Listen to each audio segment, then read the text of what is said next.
Welcome to Walker's Gaming PCs. Today we're going to be building a budget gaming PC with the parts you see on the screen. They'll be in the description below, and I'll also be describing them and why I picked them as we go through this video. Starting off with the Asrock B660m Steel Legend motherboard.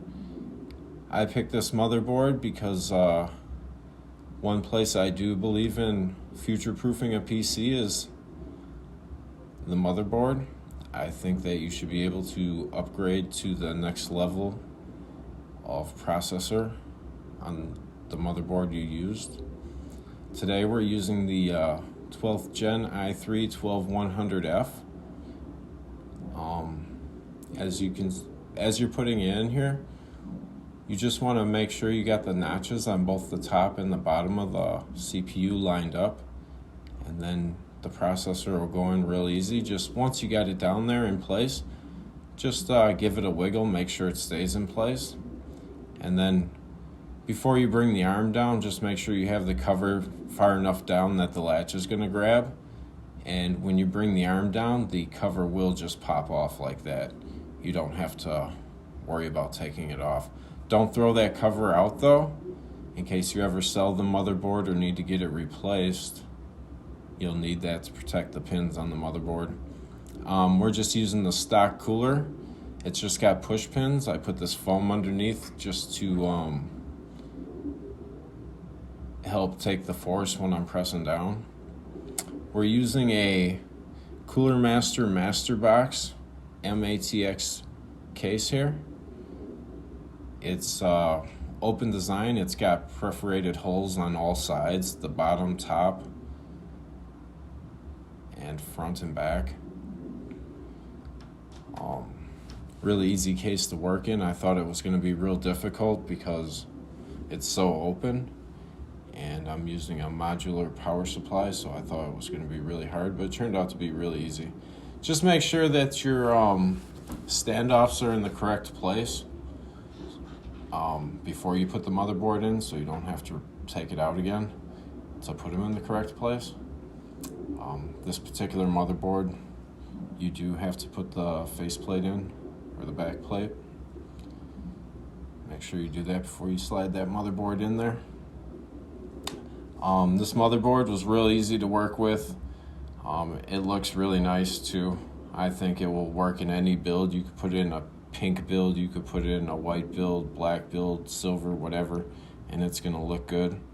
It's got a 9-phase VRM, and it can handle an i7, and like I said, I think you should be able to jump up to at least a 12700K because we're using a 12100K in this build. Like I said, it's just got the Intel stock cooler on there, but and with the stock thermal paste as well. But from all the reviews I've watched, that there's no point in replacing that thermal paste. And even I replaced it once before, and I got 1 degree better difference. And I think I was using, if my memory's right, I was using thermal Grizzly. Today we're using a Corsair power supply. It's a VS600. I really like Corsair. I've only had to use their RMA process a couple of times, but you don't have to register their products, and I've never had to show a receipt using their RMA process, so I try and use them when I can. I'm going to plug some of these wires in just to get them out of my way. I'll reroute them later on and show you how I do that, but just so while I'm flipping back and forth so they're not flopping around and getting crushed. I guess I didn't show you putting the RAM in, but we're going with 2 8GB sticks of XPG Z1 DDR4 Memory at 3200 megahertz. And when you put that RAM in, like I had it on that foam when I pressed it in, just because I was pressing down, I didn't want to hurt the motherboard, crush it or anything. So just make sure you're on top of cardboard or something. That bubble wrap will work. Something anti-stack. You don't want to really be on carpeting or anything like that, or just flat wood, because that's not going to take the pressure. Right there, I'm just plugging in the HD audio cable. I try to hide it the best I can, and right now I'm just plugging in the power cable, the power button cable, and the HDD LED cable for the troubleshooting LED lights.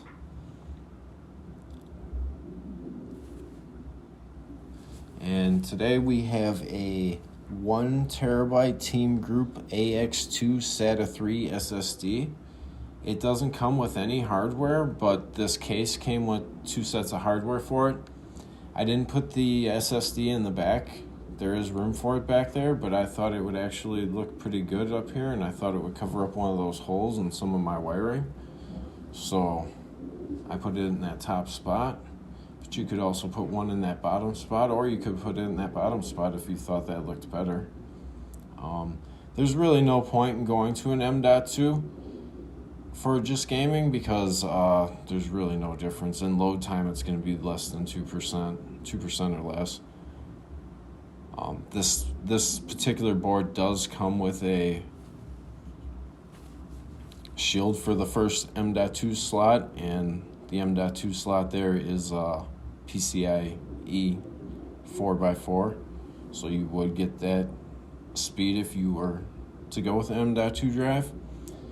Also, the GPU slot is PCIe 5.0 by 16. So if we ever get graphics cards that need that, this motherboard not only can take an i7, probably a 13th gen i7, it'll probably be able to take. You'll be able to put a 5.0 graphics card in there. Today we're going with the Sapphire Pulse RX 6600. It's a pretty nice little graphics card. It's very quiet, I thought.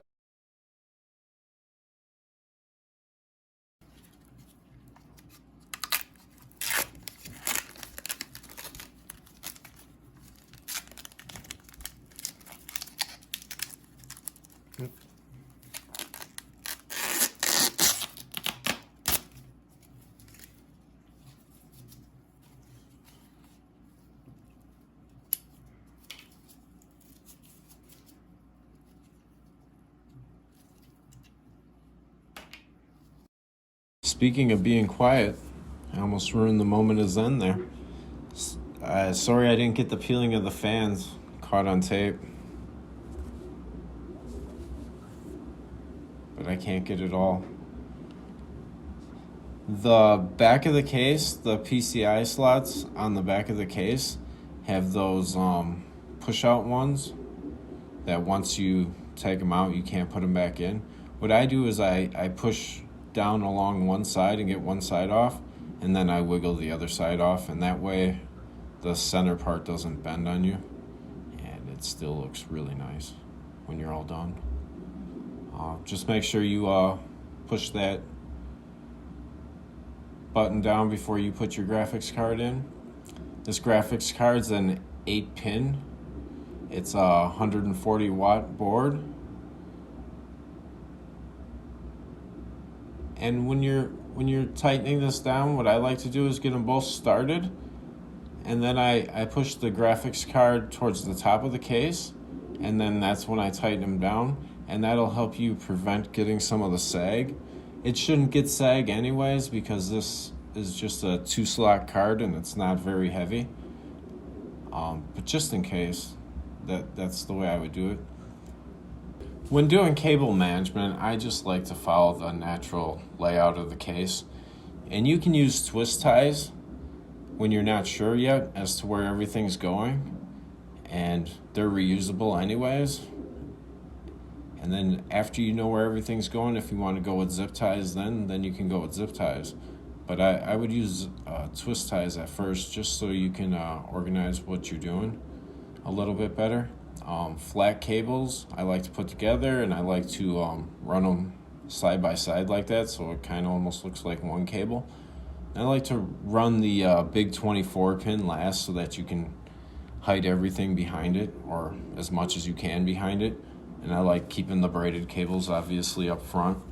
Along the edges of the case, you usually have about an inch to hide wires in behind that border, and I always try and utilize that when possible. Try not to do loop-de-loops if you can get away with it, but sometimes it's necessary. Oh, now we're running fans. Sorry guys. Yeah, it was really hard to get that fan cable through there, but in the end you're not going to see it ever again, and it's a one-time deal. So I think running the wires in a place that's inconspicuous is the best way to go. As you can see, I zip tied those pigtails together. That's another way you can hide them on the GPU there. The fans I'm using here are GIM 120mm. They have a 79 CFM rating. They also come with this fan splitter. It's also a fan extension. You can use it as a fan extension, and it's braided, so it looks really nice. They're some of my favorite fans. They say they're 20 decimals, but they're definitely louder than that. I would say probably closer to 30, 35. But I haven't tested them. This fan, or this case, is really easy to put fans in. You can put them anywhere. It looks like you could definitely fit 140s. I don't know if you could fit 200s in there, but if they fit in there, I think the holes would line up. They definitely have the holes in all the right spots. The only holes that don't work are the ones that were actually made for the fans. They're too small. I mean, you could drill them out or find really small screws, I guess. But if you found really small screws, they wouldn't work for the fans, so I don't think that would work either.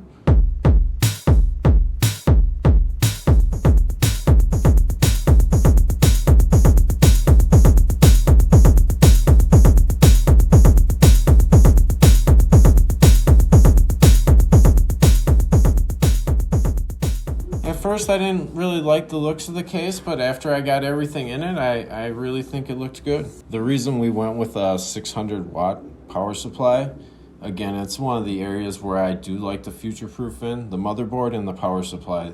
That way, you can upgrade the CPU or the graphics card in the future, and you don't have to take apart the whole system, and you don't have to upgrade, something besides the one thing you want to really upgrade, which is going to be your CPU or your graphics card.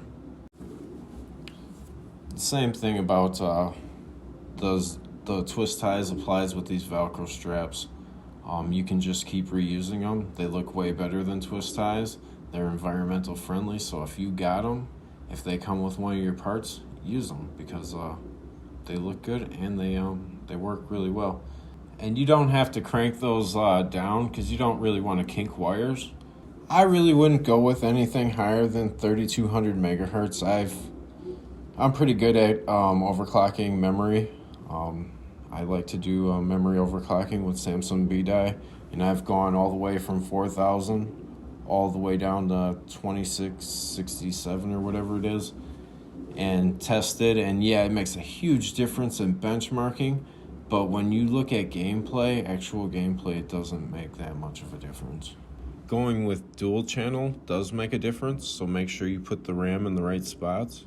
It's usually the second away from the CPU and the furthest away. And make sure you go into your BIOS and set your XMP so that you're getting the rated speed. Another reason I recommend going with the 2 8GB sticks of 3200 megahertz RAM is because later on you can buy the exact same kit of RAM and you can put it in there, and now you have dual channel and dual rank at 3200 megahertz, and your memory controller should be able to handle it. Whereas if you go up to a higher megahertz and you're running that dual rank and you have all 4 slots populated, your memory controller might not be able to handle it.